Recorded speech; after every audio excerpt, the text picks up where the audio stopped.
What's going on, guys? Welcome back to another episode of the After Credit Scene. We're talking all things Daredevil finale. Got a lot of things to go through, but as always, please like and subscribe to the channel. Hit the notification bell so when we drop new content, you'll be the first one to know about it. And share this video all across the multiverse. So last episode, got a few things wrong. I kind of thought that they would do a lot of, they did a big twist and kind of an addition there with Matt jumping in the way of a bullet for Kingpin.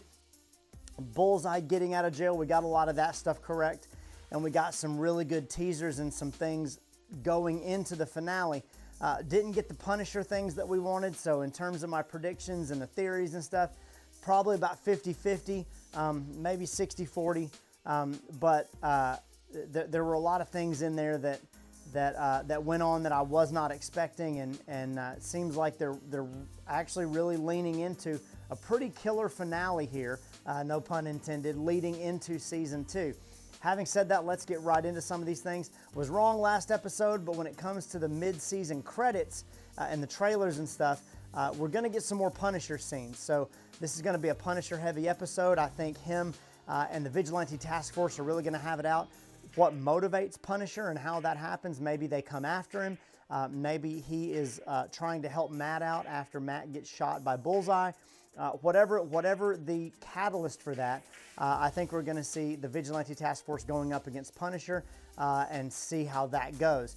I am banking a lot of money here, a lot of capital on another Fisk and Matt encounter, similar to the one they had in the diner at the beginning of the series.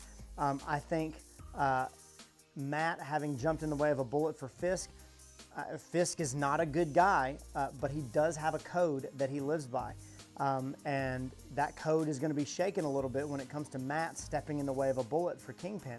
I think if they don't do a flash forward, I think Fisk visiting Matt in the hospital, some kind of acknowledgement of what happened. I think if Fisk doesn't want to do it, I think the mayor's office and his PR staff are going to want him to do that.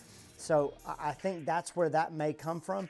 I think I'm hoping that there's an encounter there where Fisk realizes that some of what Matt does as Daredevil is for the greater good, and that Matt genuinely is a good guy and not just a thorn in Kingpin's side. It's going to be a really interesting take dynamic-wise, and I think it's going to play into whatever happens going into season 2. I'm really hoping for this encounter. Now, Matt's injured, so do we get him in a Daredevil costume? I tend to think we do. We either get an injured Matt who has to suit up for some reason, or we get a little bit of a flash forward where there's some things that we were expecting to happen and they kind of happen off screen, or we get some filler. Maybe we get another flash forward and we get to see some repercussions of some things that are happening. Maybe that's something that happens with BB Urich and her news outlet, that we get some of those updates there and they flash forward. But either way, I think an injured Matt going into the finale where we don't get to see him in his costume is probably not going to happen, because I think they're going to want some fight scenes and some things to go on there that really lead into and really kind of explode things into season 2. The Bullseye fallout. Bullseye is free. Bullseye is definitely getting away. He's out. The manhunt ramps up. I think that means the Vigilante Task Force is going to be in full swing, and they're going to be empowered even more than ever to go after all these vigilantes, because Fisk now has this public mandate. He got shot. How many people have to die? How many people have to get hurt before we take seriously these men in masks? Blah, blah, blah, those kind of things. I think that's going to happen. I think with all this, I think the lawyer side of Matt really gets a bump, and I think the McDuffie law firm here is really going to posture for season 2. I think we get some encounters there between Matt and his co-worker, his partner.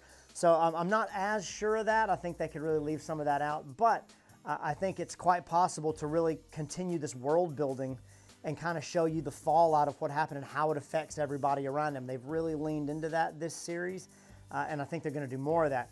I think with not just in episode 8 where you can see Fisk talking to all these donors, and he talks to them in a very mayoral way, but then he throws in some of his Kingpin threatening language as well. I think you're really going to see his empire start to take shape, especially when he's emboldened by the fact that he's been shot or tried an attempted murder plot. And for whatever reason, I think Vanessa's going to be making moves because she knows that Matt knows what was going on. Now, does this lean into the comic run where Vanessa is secretly keeping Foggy alive? I don't know. I tend to still think no, because I think that would be a big stretch for not only some of these other characters to not be dead, but also Foggy to not be dead. All these different things there. I don't think that's the case. Now, could it happen and would it be okay in terms of the series? Yeah, I think it would be really interesting if Kingpin had Adam locked away in a cell and you didn't know that he was still alive, and Vanessa's doing the same thing. I think that would be a really interesting juxtaposition, that they're both kind of the same person underneath. So I think it could happen, but do I really think it's gonna? No, I'm not even giving it a 50-50. I think it's more likely than not that it doesn't happen, because I think those deaths need to have purpose. But I think Kingpin's empire, with Vanessa making moves, I think the fact that Matt protected Kingpin is going to keep Vanessa from really leaning into trying to take Matt out. And so I think there's going to be some more fallout right there, but I think the Kingpin is coming out. I think the mayoral ball where Fisk shows up in his white suit is kind of his coming out party there, where he, under the guise of a black and white ball, gets to be the person that he wants to be. But then the red stain on his suit, similar to the end of season 3 in the Netflix show, with the painting with the red stain, is always going to be something that is constantly with him. I think the possibility for some twists, for sure, big cliffhanger, maybe a few cameos. I think they're probably going to throw some of that in there for sure, just because they can and because they have this environment where these characters are going to come together. Now, who that is, and what ramifications it has for the future is anybody's guess. The directors have said that there's a lot of Muse fallout still happening in season 2, so maybe there's some flashbacks there. Maybe there's some things that we haven't really seen coming that have been brewing the whole time. Maybe we get to see Hector Ayala's niece take up the mantle of White Tiger, or flirt with that at least. Maybe we get a Defenders character. We get a Jessica Jones or a Luke Cage, something like that. That remains to be seen. However, all of that being said, I always say this, lower your bar, guys. We got Daredevil back on the screen. We got him in Disney Plus, firmly in the MCU universe. And we are getting a season 2. So whatever happens at the end of this episode, this was a teaser, an appetizer for what the meat that's going to be coming in the movies, that's going to be coming in season 2 of Daredevil. And don't forget, they've known that Fisk is going to be the mayor of New York for quite a while, including while they've been filming the Thunderbolts. So maybe we get a Kingpin cameo in there. Maybe we get a Mayor Fisk drop reference in the movie. But that happens on May 2nd, and we've got 2 weeks up until Thunderbolts premieres in theaters. This series, I think, with episode 5 and 6 being released back-to-back, was strategically done so that this would be done with a little bit of time to get to Thunderbolts, to have time to talk about this finale and move into the promotion for that movie coming out May 2nd. I'm curious to see what you guys think.